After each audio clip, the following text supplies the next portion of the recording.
ఇక్కడ ఒక క్లారిటీ ఏంటంటే కేంద్రం ఆ సహకారం లేకుండా ఇది సాధ్యం కాదన్నది మనకు అర్థమవుతుంది. అంతే కదా, సింపుల్. అంటే ఈ క్లారిటీకి మనం వచ్చేయాలి అంతే.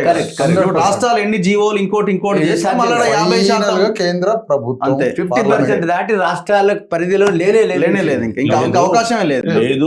ఆల్రెడీ 2010 లో కృష్ణమూర్తి కేసులో అది కాన్స్టిట్యూషనల్ బెంచ్ ఇచ్చినటువంటి జడ్జిమెంట్. అంటే ఇక్కడ మన క్లారిటీ వస్తే వాట్ నెక్స్ట్ అనేది ఫర్దర్ గా మనం వెళ్ళొచ్చు. 100% ఏంటంటే చట్టం ఏదైతే ఉందో సార్, ఇప్పుడు 243(d)(6) ఏదైతే చెప్పిండో దాంట్లో అది కేంద్రం చేసిన చట్టం.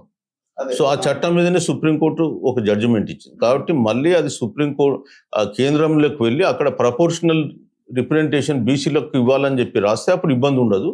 అది మళ్ళీ కాన్స్టిట్యూషనల్ అమెండ్మెంట్ చేయాలి. ఇప్పుడు రివ్యూ జరగాలి కదా సార్. మళ్ళీ ఇప్పుడు ఇందిరా సహాని కేసులో ఇప్పుడు 50% సీలింగ్ దాటాలంటే అంతే కదా. ఇప్పుడు జస్టిస్ ఈశ్వరయ్య విశారదను మన చిరంజీవి జడ్జిలు అయితే, సుప్రీంకోర్టు జడ్జిలు అయితే మేము రివ్యూ చేస్తాం. ఇప్పుడు ఆ రివ్యూ జరగకుండా 50% సీలింగ్ క్రాస్ అవ్వడం సాధ్యం కాదు కదా. సాధ్యం కాదు. అదే అసలు చట్టం ద్వారానే సాధించుకోవాలి. కానీ సుప్రీంకోర్టులో హైకోర్టులో ఏ రకమైన రివ్యూ వస్తుంది అవి అనేది అసలు అది 9 మంది జడ్జిమెంట్, ఇది 5 మంది జడ్జిమెంట్లు. తర్వాత ఎన్నో ఫాలో అయినారు. వికాస కిషన్ రావు గౌలి కేసు